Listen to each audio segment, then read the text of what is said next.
Very good morning to all of you. My topic is object-oriented programming and methodology. Today my topic is second lecture now, Unit 1, object-oriented introduction to object-oriented thinkings and object-oriented programmings. This is my Unit 1, and its content is introductions to object-oriented thinkings, object-oriented programming, comparing with procedural programmings, features of object-oriented paradigms, merit and demerits of object-oriented methodology, object models, elements of object-oriented programming, and input-output processings. So this is the content of my first unit. I will cover in this unit starting 3 to 4 topic of this in this video, and remaining will be in the next video. Now, first, what is the object-oriented thinkings? कि object-oriented thinking होती क्या है, पहले हम ये समझ लेते हैं कि fundamental programming thinking techniques for problem solving including loops, methods and array.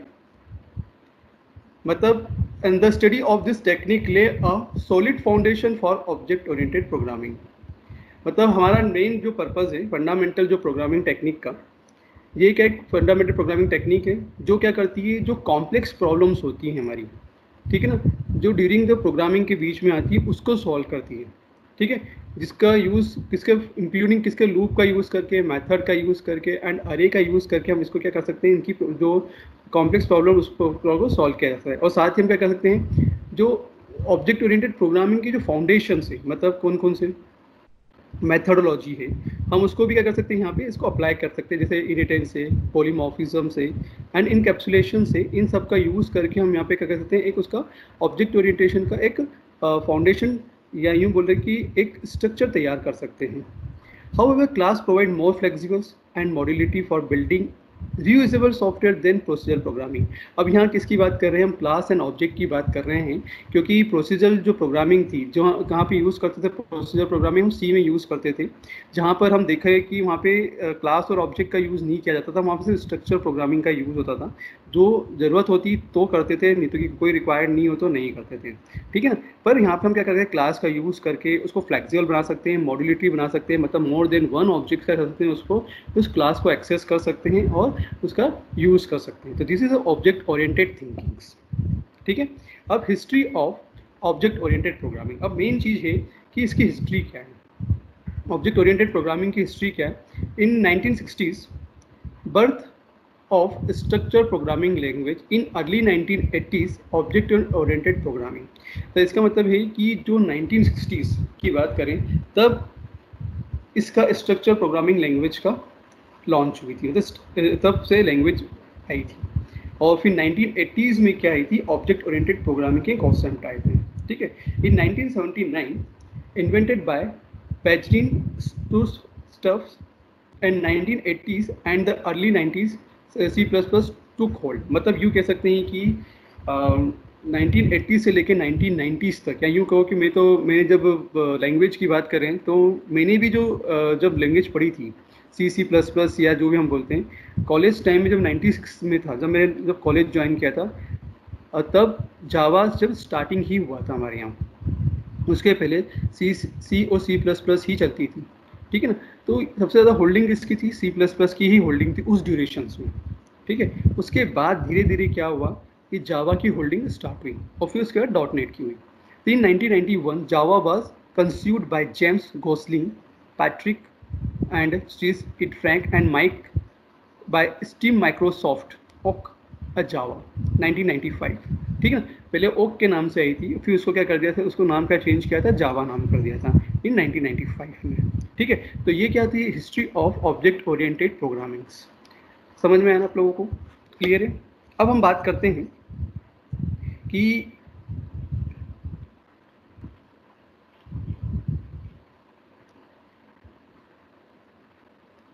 हाँ, जैसे कि मैंने ऑलरेडी बता दिया है, एजेंडा क्या है आज हमारा, मतलब इंट्रोडक्शन बताना, इंट्रोडक्शंस किसका, हिस्ट्री, जो ऑलरेडी मैंने बता दिया है, ऑब्जेक्ट ओरिएंटेड प्रोग्रामिंग क्या है, ऑब्जेक्ट्स क्या है और क्लासेस क्या है, ये हमारा मेन एजेंडा है।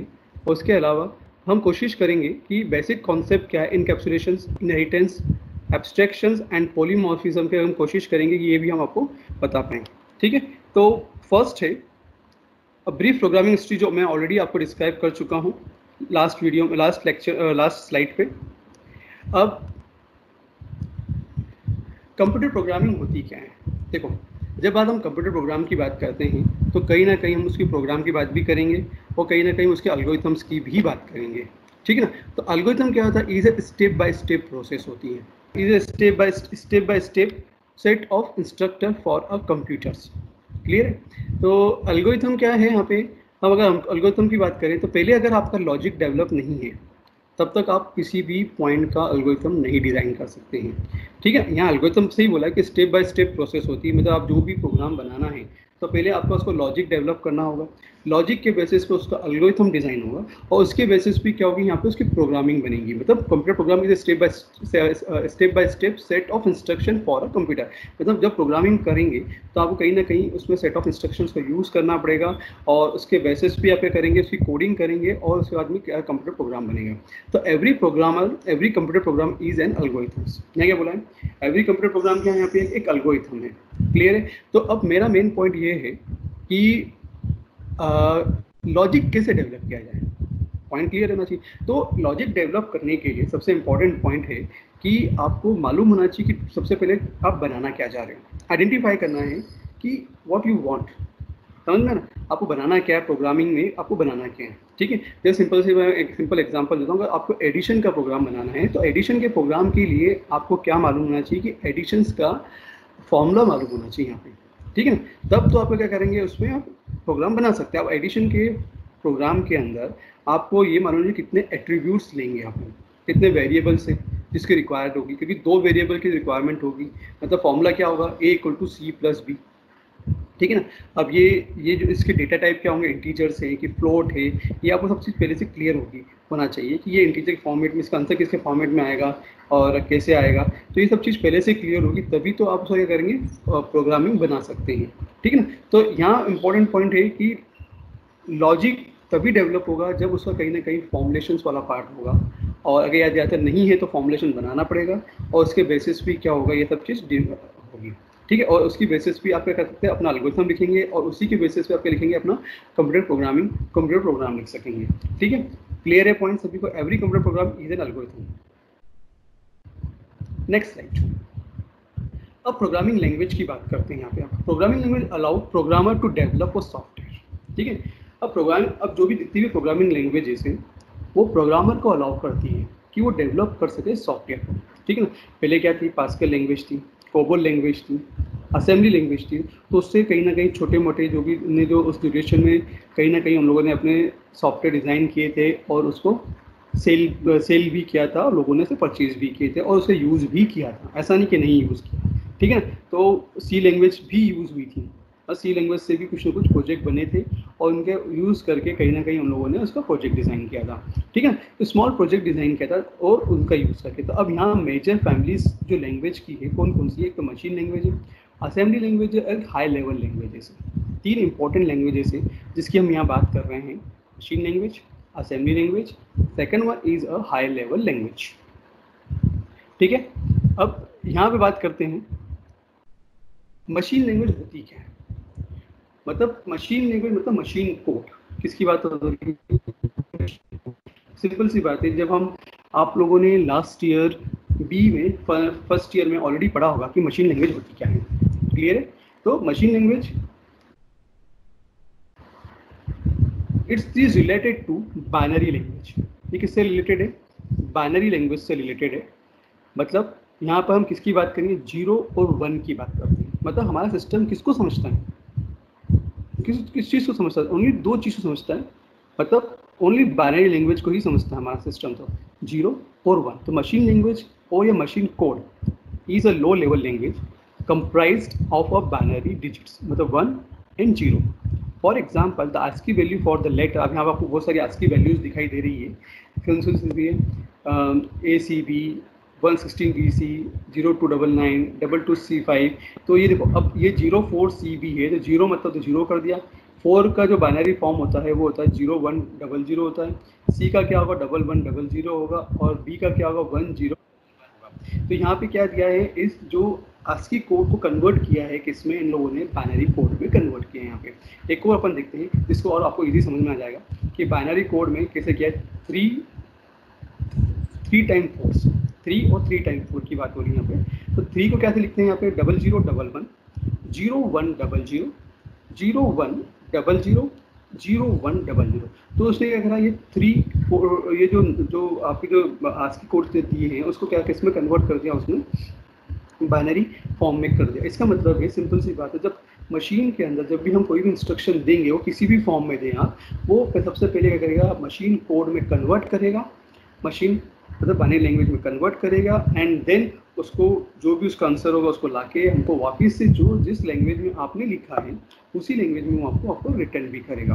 बट मशीन तो सिर्फ बाइनरी लैंग्वेज समझती है, इसलिए क्या होगी, वो बाइनरी ही में कन्वर्ट करेगी और उसको बाइनरी में ही आउटपुट जनरेट करके हमको वापस से देगी।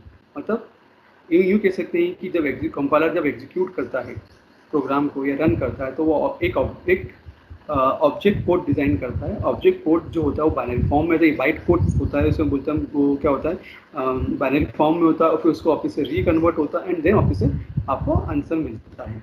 तो ए इज अब यहाँ पे देखिए ए क्या है, A is 01000 in a machine code, but this data is display as a A on the screen. ठीक है ना, पर ये क्या होगा, स्क्रीन पे क्या डिस्प्ले होगा, ए ही होगा। ठीक है, भाई मशीन ने क्या समझा, इसको बाइनरी फॉर्म में कन्वर्ट कर लिया, ऐसे समझ लिया, और उसको उसमें कन्वर्ट करके आपको ए दे दिया। ठीक है, तो this is called a machine language. Clear है। अब बात होती है असेंबली लैंग्वेज की, बात करते हैं। असेंबली लैंग्वेज होती क्या है, assembly language is a symbolic representation of machine code. अब देखो ये असेंबली लैंग्वेज कहाँ यूज़ होती है, देखा जाए तो असेंबली लैंग्वेजेस हम लोग जब हम रजिस्टर की बात करते हैं या माइक्रो प्रोसेसर की बात करते हैं, तब यहाँ पे कहीं ना कहीं आपको असेंबली लैंग्वेज का ज़रूरत पड़ती है।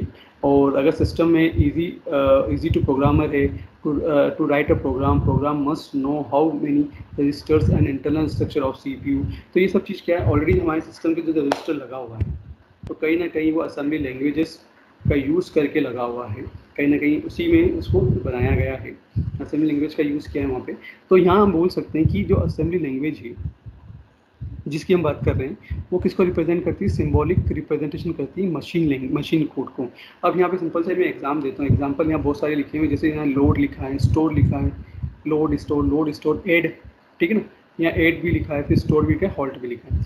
तो अगर मान लो मुझे भी कोई भी वैल्यूज़ है, अगर उसको प्रोग्रामिंग करनी है असेंबली लैंग्वेज में, तो उसके हिसाब से जो उसकी होगी move A1 A2 add A1 C1 B1 C1, इस तरह से कुछ उसकी प्रोग्रामिंग होगी और उसको हम उस तरह से लिखेंगे। जैसे आप बड़े नेक्स्ट क्लास में आएंगे या नेक्स्ट सेमेस्टर में भी कहीं ना कहीं जब माइक्रो प्रोसेसर पढ़ेंगे तो आपको ये कहीं ना कहीं इस लैंग्वेज को थोड़ा सा आपको एक रीड करने का एक मौका मिलेगा। ठीक है, तो these are called assembly languages.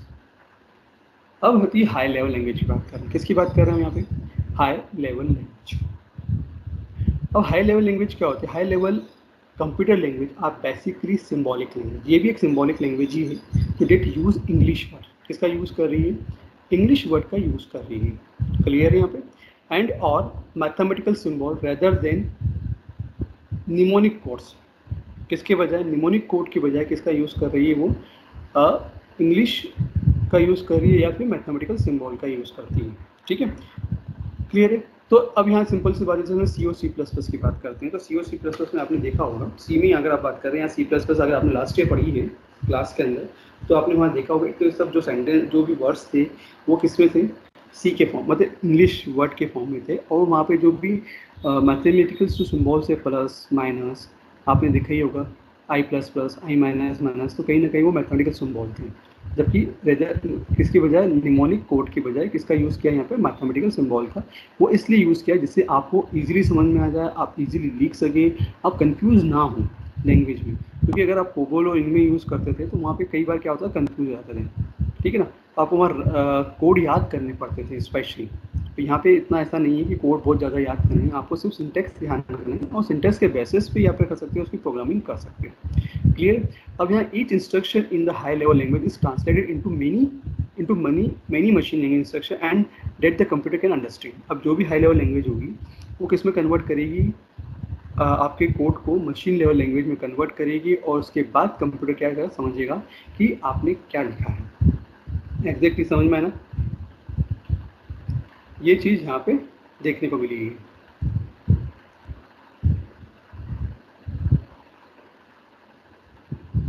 Next है प्रोसीजर लैंग्वेज। प्रोसीजर लैंग्वेज क्या होती है? Early high level language are typically called a procedural language. जो हमने अर्ली बात की थी किसकी, हाई लेवल लैंग्वेज की, वो क्या थी, are typically called a procedure language. जैसे हम सी की बात करें, C is a procedure language, but these are called high level language. Procedure language are characterised by sequence set of linear commands. The focus on such language is on a structures. वो किस पे focus करती थी, structure के form में structure को focus करती थी, but these are called linear command. क्या होती थी, sequential set of linear command से, जहाँ पे हम जिसका यूज़ कर, जैसे यहाँ पे हम कई अलग अलग टाइप की मतलब कोड्स का, जैसे लीनियर कोडिंग का यूज़, कमांड का यूज़ करेंगे, इंस्ट्रक्शन का यूज़ करेंगे, जैसे लूप का यूज़ कर लिया, इफ कंडीशन का यूज़ कर लिया, प्रिंट एफ, स्कैन, और इंक्लूडिंग फाइल, हेडर फाइल का भी इंक्लूड करेंगे हम, कहीं ना कहीं डिफाइन भी करेंगे, सो मेनी इंस्ट्रक्शंस को यहाँ पे हम इंक्लूड भी करेंगे।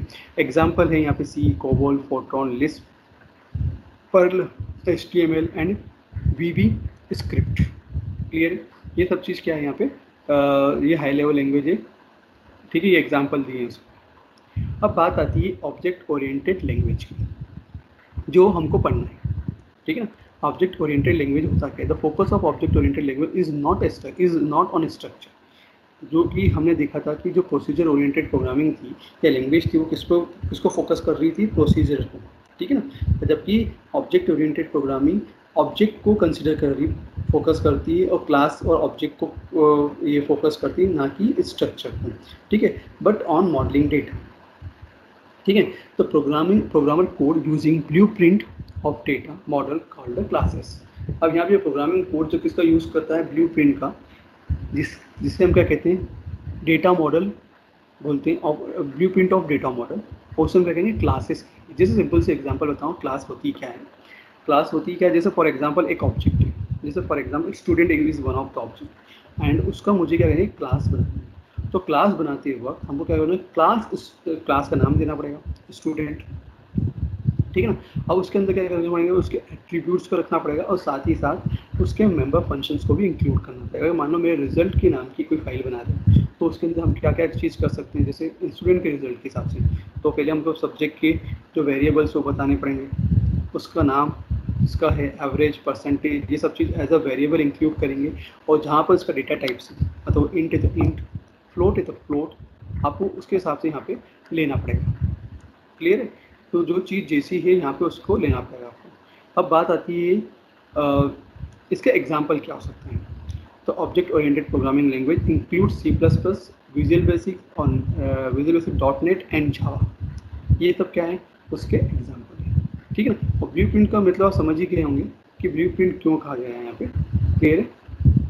अब मेन है difference between the procedure oriented programming, object oriented programming. ये इंपॉर्टेंट है क्योंकि ये दोनों चीज़ आप ध्यान रख के चलना कि कहीं ना कहीं आपको ये एग्जाम में आएगा ही आएगा। क्लियर है, कहीं ना कहीं ये प्रोग्राम आपको मिलेगा, मतलब एग्जाम में आपको आएगा कि डिफरेंस क्या है प्रोसीजर ओरिएंटेड प्रोग्रामिंग का और ऑब्जेक्ट ओरिएंटेड प्रोग्रामिंग का। तो पहला पॉइंट, कंपेरिजन के हम कुछ इंपॉर्टेंट पॉइंट्स लिख सकें। बेसिक क्या है, तो प्रोसीजर क्या है, प्रोसीजर ओरिएंटेड प्रोग्राम प्रोसीजर है या फिर स्ट्रक्चर ओरिएंटेड है। किसको है, प्रोसीजर ओरिएंटेड बोल रहे हैं या फिर स्ट्रक्चर ओरिएंटेड करते हैं। जबकि ऑब्जेक्ट ओरिएंटेड क्या है, ऑब्जेक्ट ओरिएंटेड है, मतलब ऑब्जेक्ट पूरा किससे डिपेंड करती है, वो ऑब्जेक्ट डिपेंड करती है। इसका अप्रोच क्या है प्रोसीजर ओरिएंटेड का, it is a top down approach, और ऑब्जेक्ट ओरिएंटेड क्या है, it is a bottom up approach. अब टॉप डाउन से मतलब क्या है, जब भी प्रोग्राम रन होगा वो कहाँ से स्टार्ट होगा, नीचे से ऊपर की तरफ जाएगा, टॉप डाउन अप्रोच बोलते हैं अपन,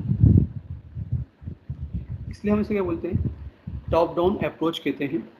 और बॉटम अप अप्रोच क्या होता है, मतलब जिसका काम, जिसको हम जब प्रोग्राम रन होगा तो वो नीचे से ऊपर की तरफ जा रहा है, ठीक है ना। तो सबसे पहले वो नीचे जाएगा, फिर नीचे से ऊपर, फिर ऊपर, फिर ऊपर, जैसे आपने ट्री का फॉर्मेट देखा होगा, तो ट्री में क्या होता है कि मेन रूट होती है, पेरेंट्स होते हैं, पेरेंट्स चाइल्ड होते हैं, चाइल्ड के फिर चाइल्ड होते हैं। तो अब हमको पता करना है कि कौन किसका क्या सीक्वेंस है। तो हम क्या करेंगे, सबसे पहले नीचे वालों लोगों को पकड़ेंगे, ठीक है ना। तो वो बच्चे वो चाइल्ड किसके हैं, उनके पेरेंट्स कौन हैं। तो ऐसा उल्टा उल्टा सीक्वेंस आएंगे, तो आपको समझ में आएगा कि ये बॉटम अप अप्रोच कैसे होती है, ठीक है। बेसिक।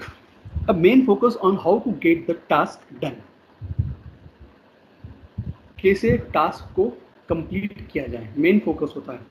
और मेन इसमें क्या होता है, main focus is on data security. यहाँ पे टास्क को कंप्लीट करने का होता है काम, एंड यहाँ पे क्या है, मैं फोकस इसमें डेटा सिक्योरिटी पे होता है, ऑब्जेक्ट ओरिएंटेड पे, कि डेटा सिक्योरिटी कैसे की जाए, ठीक है। डिवीजन। डिवीजन मतलब क्या होता है, large program is divided into functions. Clear है। अब यहाँ पे जब सी की बात करते हैं तो यहाँ बड़े बड़े प्रोग्राम बनाए जाते हैं और उसको डिवाइड किया जाता है इनटू फंक्शन के अंदर।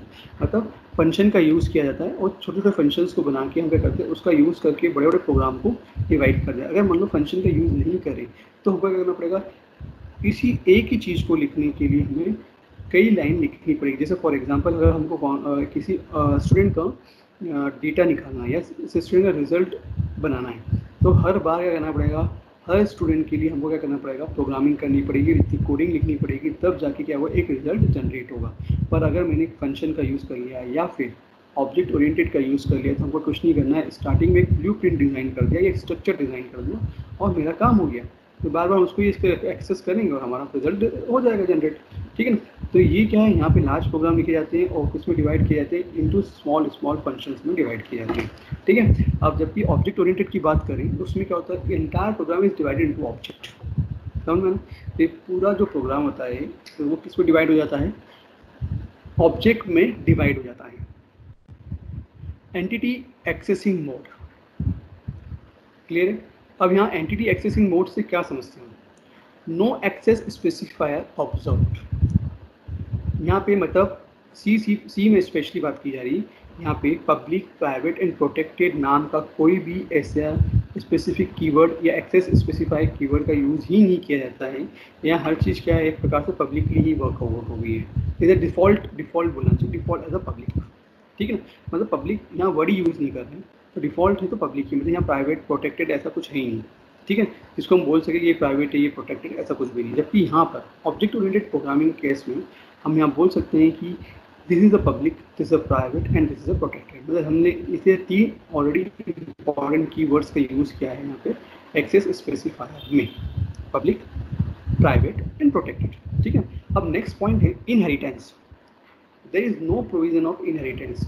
देखो अब यहाँ पे जब हम बात करें इनहेरिटेंस की, तो सी में कोई भी प्रोविजन नहीं है इनहेरिटेंस का। जबकि ऑब्जेक्ट ओरिएंटेड प्रोग्रामिंग की जो मेन कॉन्सेप्ट है उसमें इनहेरिटेंस ही एक सबसे इम्पॉर्टेंट कॉन्सेप्ट है, ठीक है। इसमें इसके अलावा इनकैप्सुलेशन भी है, पॉलीमॉर्फिज्म भी है। ये 3 इंपॉर्टेंट कॉन्सेप्ट है ऑब्जेक्ट ओरिएंटेड पे।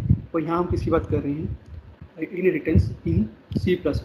It is achieved in 3 modes, public, private and protected. मतलब यहाँ भी हम क्या कर रहे हैं, पब्लिक, प्राइवेट एंड प्रोटेक्टेड का यूज़ कर रहे हैं इनहेरिटेंस के कॉन्सेप्ट में अंदर। इनहेरिटेंस होता क्या है, इनहेरिटेंस का मतलब होता है कि जो चाइल्ड्स होते हैं वो अपने पेरेंट्स से क्या करते हैं,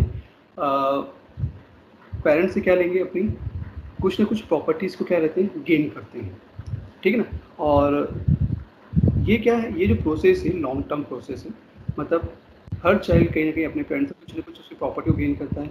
उनके बच्चे उनसे इस दर पीढ़ी दर क्या होती है, कहीं ना कहीं उनकी प्रॉपर्टीज इनहेरिट होती जाती है ना। तो दिस आर कॉल्ड इनहेरिटेंस। तो सेम चीज़ हम यहाँ भी अप्लाई किया है, क्लास ए की प्रॉपर्टी का यूज़ कौन करेगा, क्लास बी करेगा, क्लास बी की प्रॉपर्टी कौन यूज़ करेगा, क्लास सी करेगा, क्लियर है। तो इस तरह से कहीं ना कहीं वो प्रॉपर्टीज़ का यूज़ हो रहा है इनहेरिटेंस के थ्रू। अब डेटा शेयरिंग की बात करें, ठीक है। Global data is share among the function in the program, ठीक है। तो यहाँ पे ग्लोबल डेटा यूज हो जाता है और ग्लोबल अगर डेटा को आपको शेयर करना है among the function in the program तो पॉसिबल है, ठीक है। जबकि यहाँ पे क्या हो रहा है, डेटा इज शेयर होगा, क्या हो रहा है यहाँ पे, डेटा क्या है यहाँ पे शेयर हो रहा है among the object through member functions. क्या हो रहा है, डेटा इज क्या हो रहा है यहाँ पे शेयर हो रहा है among,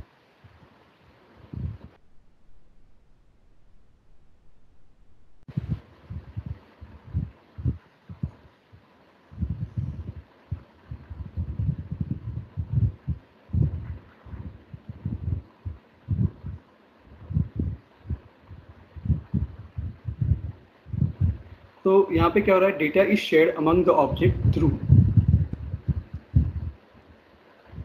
through the member functions. Member function के थ्रू क्या हो रहा है, यहाँ पे डेटा को शेयर किया जा रहा है, और ऑब्जेक्ट के थ्रू क्या हो रहा है, यहाँ पे object through the member function data is share यहाँ हो रहा है।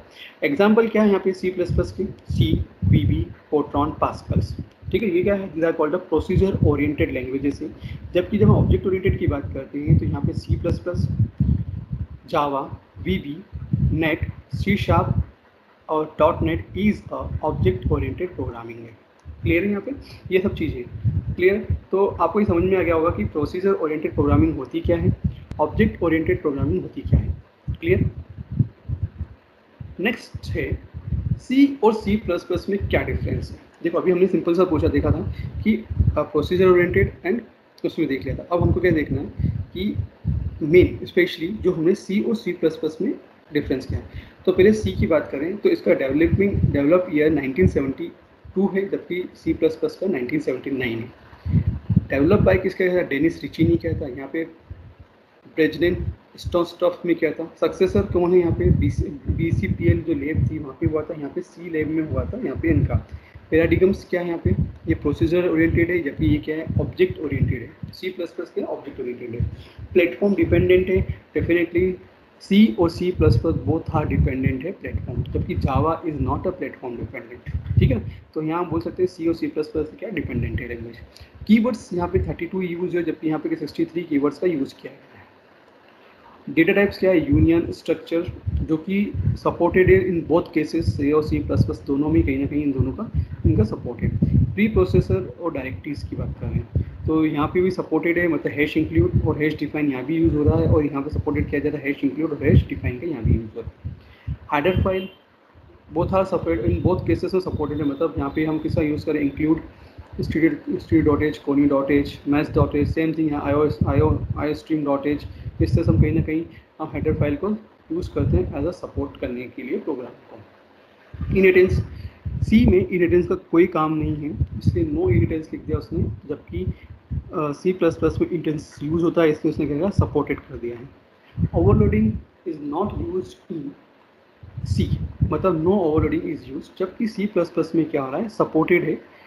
क्लियर है, ओवरलोडिंग इज सपोर्टेड, मतलब अगर हम बात करें कंस्ट्रक्टर या डी कंस्ट्रक्टर तो यहाँ कहीं ना कहीं उनका यूज़ करके हम इसको उसके थ्रू हम यूज़ करते हैं, और ये दिया सपोर्टेड।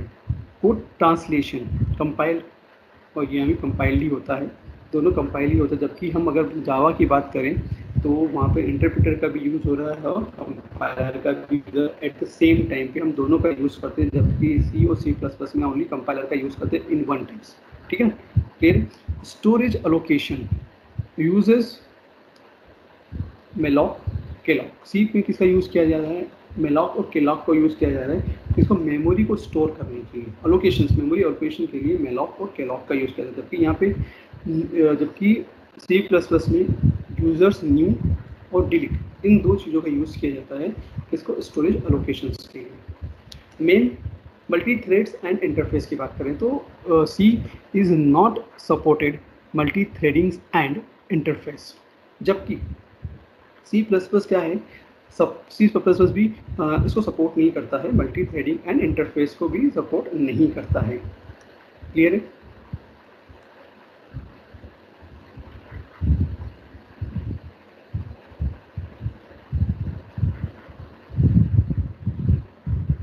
अब है नेक्स्ट टॉपिक है, हाँ, UPS, ऑब्जेक्ट ओरिएंटेड प्रोग्रामिंग। जो अभी तक हिस्ट्री के बारे में बात कर ली थी, अब हम किसकी बात कर रहे हैं, ऑब्जेक्ट ओरिएंटेड प्रोग्रामिंग की बात कर रहे हैं कि वो होता क्या है पर।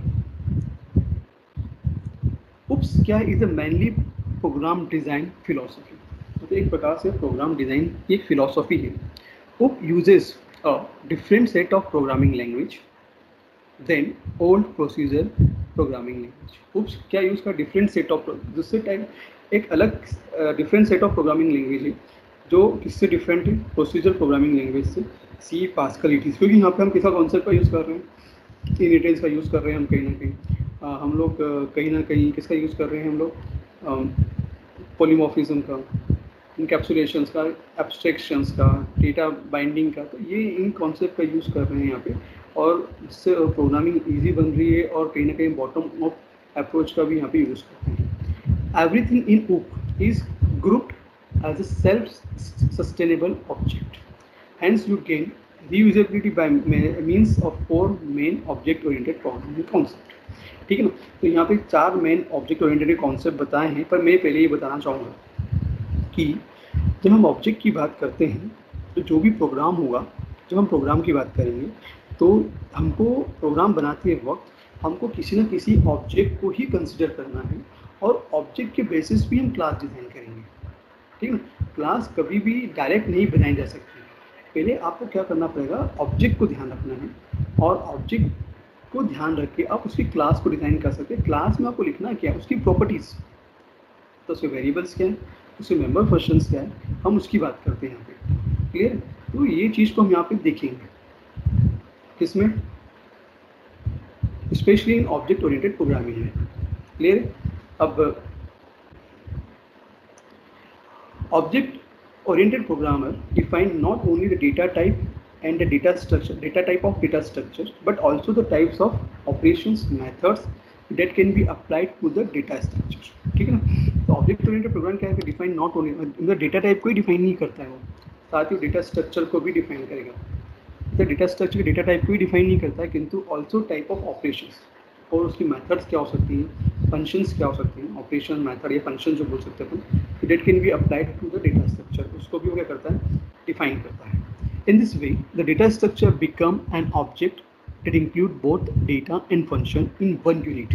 अब बहुत इंपॉर्टेंट पॉइंट बोल दिया आपने, डेटा स्ट्रक्चर बिकम होता है, बिकम एन ऑब्जेक्ट, तो क्या तो ऑब्जेक्ट होता है जो इंक्लूड करता है बोथ डेटा एंड फंक्शंस। किसको इंक्लूड करता है, डेटा को भी इंक्लूड करता है एंड फंक्शन को भी इंक्लूड करता है। द डेटा मतलब क्या, it's mean data type, and function मतलब मेंबर फंक्शन की बात कर रही है, मतलब ऑपरेशंस कौन से यहाँ पे अप्लाई हो रहे हैं। ठीक है ना, तो उस फंक्शंस की बात हो रही है यहाँ पे। तो यहाँ पे उस चीज़ को इन वन यूनिट, एक यूनिट में हम इसको सबको ले लेंगे। इन मतलब वो लिखे दिया, in addition program can create relationship between one object and another. ठीक है, क्लियर हो गया। एक ऑब्जेक्ट से दूसरे ऑब्जेक्ट के बीच में क्या रिलेशनशिप हो सकती है, उसको हम रिलेशनशिप के थ्रू हम मेंबर फंक्शन के थ्रू यहाँ पे शो करेंगे। For example object can inherit the characteristics of other object. Simple सी बात है, कर सकते हैं। ठीक है, कैन इनहेरिट कर सकता है कि हाँ कर सकता है। अब जैसे for example so many example, अब सिंपल सी बात है, जैसे एनिमल की बात करें तो एनिमल क्या है, एक कॉमन वर्ड है, बट एनिमल की जो प्रॉपर्टीज़ हैं वो कहीं ना कहीं सब जानवरों में होती है। ठीक है, छिपकली की बात करें तो छिपकली की कई अलग अलग प्रजातियाँ हैं। ठीक है, तो हर एक की कहीं ना कहीं प्रॉपर्टीज़ कॉमन सब में मिलती है। वो बड़ी छिपकली कहते हैं, छोटी छिपकली कहते हैं, अलग अलग टाइप से हम कहते हैं इस तरीके से। तो कहीं ना कहीं एक कॉमन प्रॉपर्टी इनहेरिट होती है वो उस दूसरे ऑब्जेक्ट के अंदर। ठीक है, तो ये एग्जांपल दिया है, object can inherit characteristics of the other objects. Clear है?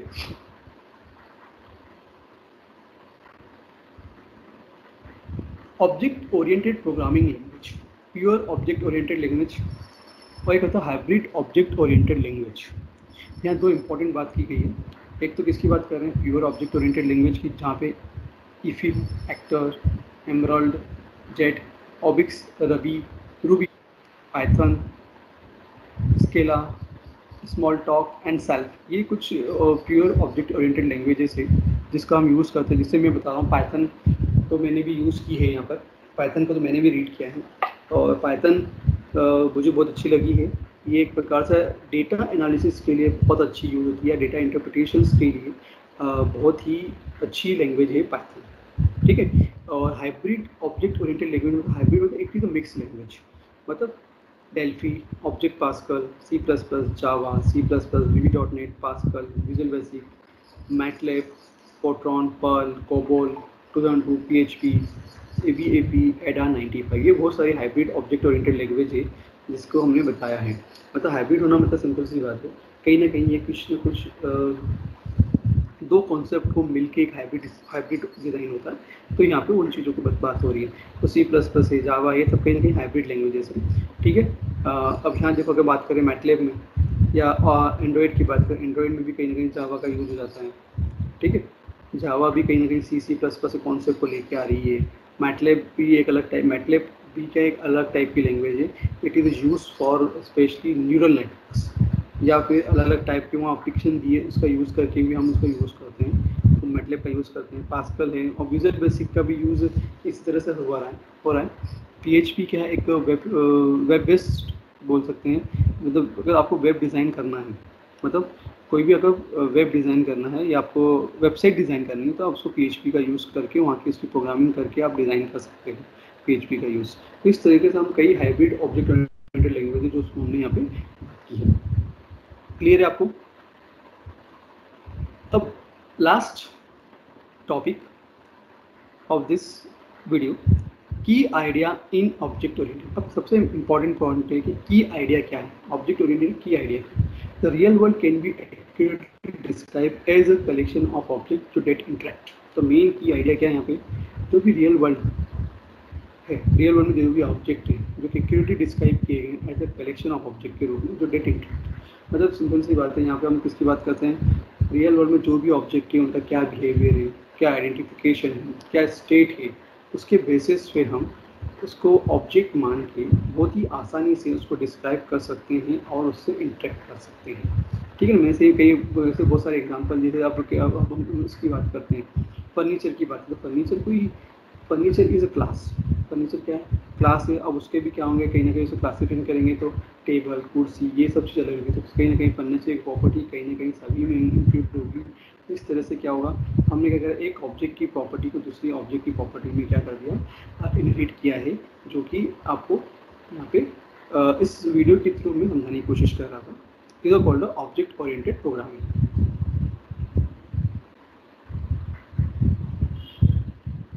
देखो, ये ऑब्जेक्ट ओरिएंटेड बेसिक टर्मिनोलॉजीज है, object, method, property of attributes and classes.